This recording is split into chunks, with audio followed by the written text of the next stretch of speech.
Welcome back. I'm Joel Sebastianelli, and here's what's happening in sports. Florida men's basketball is back at the O-Dome tonight against LSU and shooting to get back on the winning track after a 12-point loss to rival Georgia on Saturday. WUFT beat reporter Bobby Shepsky is courtside tonight. Bobby, what's the atmosphere like out there surrounding the game? Well, Joel, losing to Georgia on Saturday was a big loss. First conference loss of the season for the Gators. Stark difference between this year's and last year's team, as last year's team didn't lose an SEC game.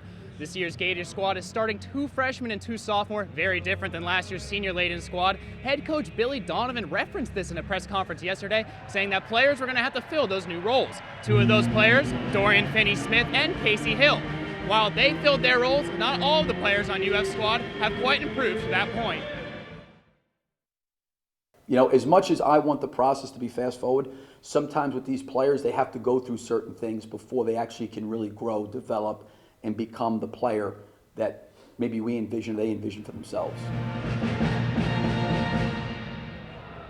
One player that really hasn't met the criteria is big man Chris Walker. While Walker has so much expectations coming into this season, he hasn't quite gotten to that point yet. Repetitions have been key for the big man. I mean, yesterday in practice, Coach Donovan put him through over 150 different layup drills.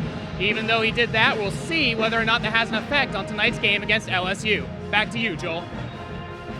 Thank you, Bobby. The Gator game is one of 4 games on the SEC slate tonight. Leading the A list of games is the nightcap between top-ranked Kentucky and visiting Vanderbilt. The Wildcats are still perfect this season, 17-0 overall. Vandy needs to be at their best, and they've shown to be anything but lately. Winless in their last 3 games. Tip-off at Rupp Arena is set for 9. And coming off the Florida victory, the Georgia Bulldogs stay in Athens to host Ole Miss. That game tips off at 7. Later on, South Carolina takes on Tennessee and Columbia. It's a big night for SEC men's basketball this evening, but the Gator women hosted #1 South Carolina Monday night. Florida kept it close against the 10th-ranked Kentucky Wildcats last week, but last night, the Gamecocks proved to be a totally different animal. Florida entered at an all-time mark of 0-10 against top-ranked teams. That streak continued as South Carolina opened up with an early 11-0 run to start the game.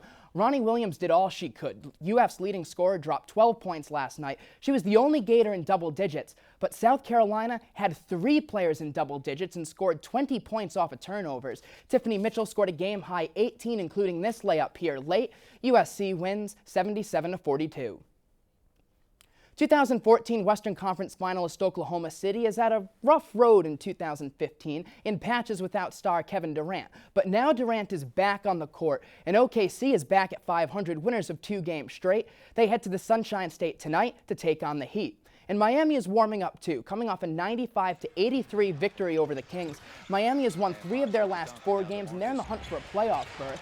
Chris Bosh has been the big man for Miami in more ways than one. He had a game-best 30 points against Sacramento on Friday and leads the team in rebounds per game. Tip-off is set for 7:30.